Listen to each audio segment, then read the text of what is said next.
bersama salah satu pelatih, Senpai Harnanto. Bos, pagi. Pagi, Pai. Dobin ini kan dinamain Dobin 80 ya. Ada artinya nggak sih sebenarnya Dobin 80, Pai? Ya, ada. Ada apa tuh, Kita Pai? berdiri tahun 80. Berdiri dari tahun 80. Berarti udah berapa tahun sekarang? 40-an ya? 40 tahunannya, tapi sempat berhenti juga sih ya kan. Sempat vakum juga. Juga terus 2009 2010 kita bangkit lagi. Sampai sekarang alhamdulillah. Bisa ceritain sedikit soal sejarahnya Dobin tuh gimana, Pai? Dobin kan berdiri dari tahun 1980 dulu, waktu itu masih pelatih kita Sensei Suyana ya. Sensei Suyana. Oke. Kita memang dari kecil. Sampai sekarang juga kita masih berlatih dengan beliau. Sampai sekarang masih latihan sama Senpai. Alhamdulillah. Silaturahmi jalan terus ya. Murid udah berapa, Pai? Kayaknya banyak juga, Pai, dari hari Kamis dan hari. Kalau dihitung total sih memang jumlahnya lebih dari 100. Ya alhamdulillah ya masih ada lah sekitar 50-60 yang 50-60 yang aktif. Yang aktif latihan ya. Yang aktif latihan. Nah, itu pun kita bagi dua ya, setiap hari Minggu pagi dan Kamis malam. Minggu pagi kayak sekarang dan Kamis malam. Kalau kayak Kamis malam itu kayaknya udah bannya udah tinggi-tinggi ya. Kamis malam itu nanti untuk yang senior untuk dan sabut coklat dan sabut hitam dan satu ke atas. Kalau pelatihnya berapa orang, Pai? Kita yang aktif di sini sebenarnya 4 teman ya, ada pelatih juga dari teman juga yang hari. Yang ikut latihan, ikut melatih di sini, bantu, oke. Yang aktif memang sampai Anto, sampai Nuri, saya dan sampai Rituan.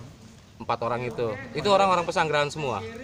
Alhamdulillah sampai Rituan itu dari Anoa dia. Dari Anoa tuh mana tuh? Anoa dulu di Ranting Tebet. Oh, di Tebet. Alhamdulillah dia udah, karena dia punya rumahnya di Urjami, jadi yang terdekat berarti ya. Masuk ke Dobin dia, bergabung dengan Dobin. Tadi ada muridnya juga yang tinggalnya di Ben Hill, Pai. Bener ya? Kayak si Emir itu. Tinggal di Ben Hill. Jadi bukan dari warga Pesanggerahan doang yang latihan di sini. Pindahan dari Ben Hill, kemudian dari Jakarta Pusat ya, cabang Jakarta Pusat. Nah, Pai, selama ngelatih di sini, Pai, kendala-kendala yang paling sering dihadapin sama Dobin tuh apa, Pai? Ya, terutama gini ya, kalau masalah kendala kita alhamdulillah kita bisa atasin semua. Memang fasilitas pelatihan kita aja yang agak kurang nih, fasilitas daripada dojonya aja. Masih sering bocor. Kalau masalah ini, Pai, masalah kayak izin-izin atau apa kayak gitu berkaitan sama lembaga-lembaga yang ngurusin prestasi gimana, Pak? Alhamdulillah sih anak-anak juga lewat jalur-jalur prestasi juga lancar semua ya. Lancar semua ya. Kita di pengurus cabang, pusat sampai ke Porti DKI, alhamdulillah. Oke. Untuk jalur prestasi kita nggak ada hambatan. Nggak ada hambatan ya. Yang mau lewat jalur jalur prestasi untuk pendidikan, ya kan, masuk SMP, SMA, alhamdulillah anak-anak juga terbukti. Dengan anak-anak yang berprestasi, itu kita bisa masuk lewat jalur prestasi. Nah, terus, Pak, buat gelar latihan sampai banyak mencetak karateka yang berprestasi gini, Pak. Buat operasionalnya gimana, Pak? Nih, kita kan ada biaya administrasinya. Biaya administrasi itulah yang kita pergunakan untuk perkembangan dojo. Oh. Jadi gitu. Kita dari pertama kita sepakat dan bahwa kita di sini tidak mencari materi atau tidak mencari apa ya kan. Yang penting gimana kita bisa mengembangkan karate dengan biaya dari mereka dan untuk mereka. Oh gitu. Termasuk kita pembelian mata juga ya dari mereka. Berapa administrasinya? Kalau per bulannya mereka latihan kena berapa, Pak? Ini kita mau nggak ditargetin. Nggak ditargetin. Oke. Seikhlasnya dia, kalau dia bisa dapat mau ngasih lebih ya kita terima. Ya, batas minimumnya kita paling sekitar 50 ya. 50.000. Tapi yang ya, itu seikhlasnya aja. Adapun yang lebih silakan, yang kurang nggak apa-apa. Dengan 50.000 itu udah latihan 2 kali seminggu. 2 kali seminggu kita latihan. 2 kali seminggu dan diikutkan dalam kejuaraan gitu, Pak. Kejuaraan. Oh, mantap. Tapi ya ini alhamdulillah juga ada partisipasi pada orang tua ya untuk perkembangan anaknya. Orang tua juga support. Support juga. Oh, alhamdulillah. Ada yang sponsorin gitu, Pak, misalnya kasih dukungan dari orang tua? Nah, kalau orang tua gini ya, yang penting anak mereka bisa maju gimana caranya, termasuk pemberian matas juga kita tanpa sepengetahuan kita tiba-tiba mereka alhamdulillah kan memberikan matas buat tambahan latihan anak-anak. Buat latihan anak-anak. Nah, kalau misalnya dukungan-dukungan dari misalnya kayak dari pemerintah setempat, lokal atau dari tempat-tempat lain ada, Pak? Kalau dukungan dari petugas tempat sih nggak ada ya. Nggak ada. Paling kita hanya fasilitas selama pandemi aja kita masih bisa diizinkan ya kan. Baik dari RW, RT, Turah, ya kan? Mereka juga sudah mengecek kita latihan di sini, alhamdulillah nggak ada hambatan juga ya. Mereka bahkan senang dengan adanya kegiatan karate di wilayah Sanggara. Apalagi ya banyak yang prestasi di Sanggara. Iya, iya, iya. Prestasi itu kan nggak di dalam, tapi di luar juga. Prestasi yang bisa diceritain? Ya, kita pertama dari mulai kejuaraan cabang kita dari peringkat 3, peringkat 2, terus SBY Cup anak-anak ada yang dapat juara 1, juara 2 di kata, ya kan? Sampai Piala Menpora kemarin Senkaido ada yang juara 2 juga di kata. Terus yang terakhir seri apa kemarin di Malaysia Seri Open. Malaysia Seri Open ya, ya. Reva itu tadi ya. Reva, nah, sekarang dia juga sedang mengikuti di Filipina. Oh, Filipina juga sedang ikutin, nah mudah-mudahan juga berhasil juga. amin. Itu antar perguruan atau perorangan, Pre, jadi jatuhnya? Jadi bukan antar perguruan ya, jadi seluruh karate. Oke. Karena Nah, sifatnya kan internasional. Ya. Internasional ya. Open. Nah, kabarnya juga ada murid yang pernah sampai juara di Asia Oceania, apa ya? Dulu ada yang sampai di situ ada juga. Oh gitu. Hal yang paling membanggakan buat senpai sendiri dan teman-teman yang latih itu apa, Pak? Yang jelas gini, kita berlatih karate, kita ya semua bisa sehat aja ya. Pertama itu yang utama.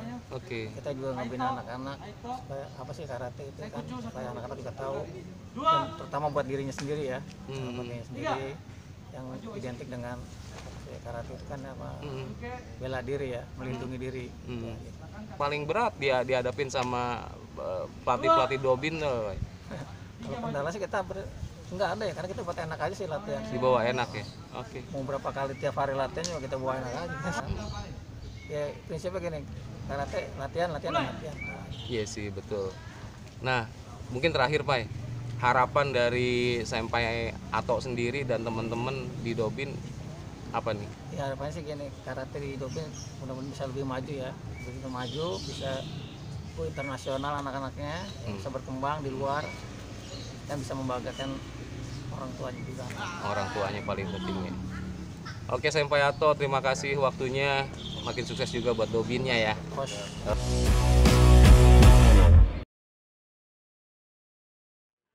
Emir.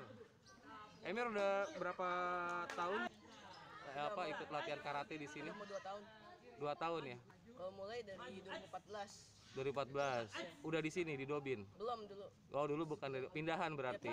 Oke. Emang sekarang Emir tinggal di mana? Sekarang sih tinggal di Ben Hill. Sekarang tinggal di Ben Hill. Jauh-jauh dari Ben Hill ke Pesanggerahan. Iya. Tahun sekarang sabuk apa? Sabuk hitam. Sabuk hitam. Kesan-kesannya ikut latihan di Dobin gimana? Ya seru aja sih latihannya. Seru Jadi latihannya. meski latihannya agak ekstrim, cuman ada sedikit bercanda-bercandanya gitu. Se-ekstrim apa latihan di Dobin? Ya agak capek. Ada sempainya loh. Terus tapi hasilnya gimana? Ada kejuaraan yang pernah diikutin dan prestasi banyak. Terakhir apa terakhir? Terakhir sih saya juara kejuaraan virtual series India, juara ketiga. Juara 3. Berarti ekstrim latihannya worth it dong ya. Apa maksudnya nyambung dong ya sama ini ya. Iya.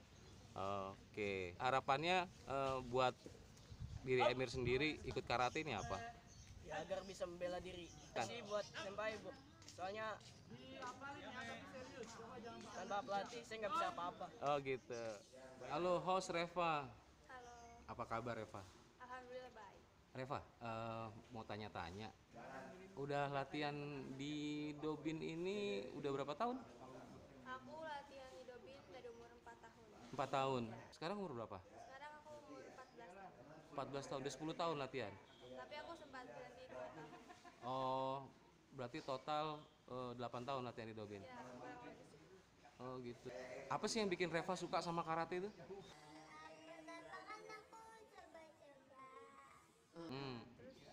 ngeliat ada orang juara, ikut seneng ya, seru. Ikut terus nekunin ya, alhamdulillah sekarang. Oh, gue sampai sekarang. Sekarang sabuk apa? Sekarang aku sabuk hitam dan satu. Selama 10 tahun latihan di sini pernah ada kejuaraan-kejuaraan yang diikutin, Pak? Ada sih, alhamdulillah ada. Ada. Ada banyak. Yang terakhir Reva ikut Terakhir aku ikut series India. series India, Alhamdulillah menang juara 1. juara 1. Kalau yang kemarin yang seri Malaysia ya? Oh iya, series Malaysia. Series Malaysia. Aku peringkat 5 nggak dapet. Oh, nggak dapat medali. Untuk nomor? Kata putri. Untuk kata perorangan putri. Kata perorangan putri. Oke. Reva, yang didapat selama latihan di sini buat diri Reva sendiri apa? Aku sih jadi kenal berteman lebih banyak. Gimana sih cara menghormati yang lebih tua? Respect ya. Seperti itu, terus nahan diri gimana caranya. Kalau aku capek, aku harus lawan. Selama latihan di sini sama pelatih-pelatih yang ada gimana, Pak? Alhamdulillah sih pelatih baik sama aku. Terus kalau diajak bercanda juga masuk. Oh gitu, masih muda-muda soal pelatihnya. Oke. Nah, Pak, kalau yang Reva rasain jadi kendala buat Reva selama latihan karate apa, Pak? Kalau kendala, alhamdulillah sih kalau kendala nggak ada. Tapi cuman aku membagi waktu untuk belajar sekolah dan belajar karate agak susah. Agak susah bagi waktunya ya. Terus gimana cara Reva mengatasinya gimana? Ya diseling sih, biasanya aku sebelum karate aku belajar dulu, ngerjain tugas, baru berangkat karate. Nah, dengan prestasi Reva itu ada pengaruhnya buat sekolahnya Reva? Alhamdulillah sih ada. Aku masuk SMP tuh pakai jalur prestasi. Alhamdulillah. Oh gitu. Sekarang di SMP mana? Aku di SMP 177 Jakarta. Oh, daerah Pesanggerahan juga ya, 107 ya. Oke. Nah, Fa, harapannya Reva sendiri jadi karateka apa, Pak? Harapan aku bisa jadi atlet nasional, bisa bawa nama Indonesia. Pesan-pesannya jangan pernah takut untuk coba dulu baru bisa mutusin cocok atau enggak. Gitu aja sih. Oh gitu. Nah, buat para senpai sendiri ucapannya buat Reva apa? Banyak. Makasih udah didik Reva sampai sekarang. Itu aja. Iya, oke. Terima kasih Reva, terima kasih waktunya ya. Selamat pagi Bu. Ya, selamat pagi. Dengan Ibu siapa, maaf Bu? Dengan Ibu Eni. Ibu Eni. Ibu Eni anaknya latihan di sini? Iya, betul. Di Dobin ya? Betul. Yang namanya siapa Bu? Emir. Namanya Emir. Ya. Udah berapa lama Emir latihan di sini Bu? Latihan di sana, di sini dia baru join sekitar 1 tahun lebih ya. 1 tahun 1 lebih. tahun lebih. Berarti sekarang udah sabuk? Sabuk hitam. Oh, 1 Karena tahun. dia pindah ya. Oh pindahan. Pindah. Sebelumnya di tempat lain udah ada Ya, dasar. betul. Nih, gimana Bu pesannya anaknya latihan di sini? Kesannya kalau saya sih ngikutin anak ya. Kalau anaknya semangat latihan ya kita sebagai orang tua hanya bisa support aja. Gitu. Jadi di sini kan dia satu sisi dia dapat teman baru, teman yang bertambah selain teman sekolah. Terus juga dengan karate juga dia bisa membentuk karakter. Oke. Jadi karakter building lah istilahnya. Oh iya, betul betul. Gimana perubahan karakter anak Ibu sekarang?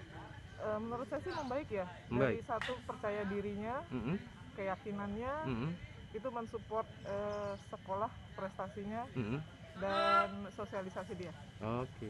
Ya. Bu, kalau prestasinya kejuaraan apa yang pernah diikutin sama Emir?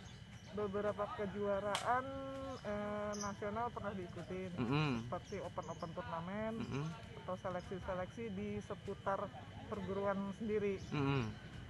Untuk keluarnya dia udah pernah ke Kuala Lumpur. Oke. Untuk dalam di Indonesia sendiri open turnamen dia di SBY Cup ada meraih juara 1 kata. Juara 1 kata perorangan putra. Perorangan putra. Oke. Kalau untuk di luarnya yang jelas-jelas open di Mayor Cup di Kuala Lumpur dia dapat perunggu. Dapat perunggu. Ya. Oh, gitu. Tahun kapan tuh Bu yang di Kuala Lumpur? 2019. 2019, 2 Ya. tahun lalu ya berarti. Betul, ya. karena tahun kemarin nggak ada kejuaraan ya. kejuaraan. Baik Bu. Terus Ibu sendiri gimana nih kalau lihat prestasinya anak Ibu dan karakternya lebih baik tadi Ibu bilang, gimana buat perasaan Ibu sendiri sebagai orang tua? Natural aja ya, secara sebagai orang tua ya bangga bisa anak saya bisa tumbuh dengan prestasinya, disosialisasinya juga dia bisa membaik. Kita sebagai orang tua hanya mensupport aja. Oke. Kemana anak mau dia semangat, ya orang tua pasti semangat. Oke.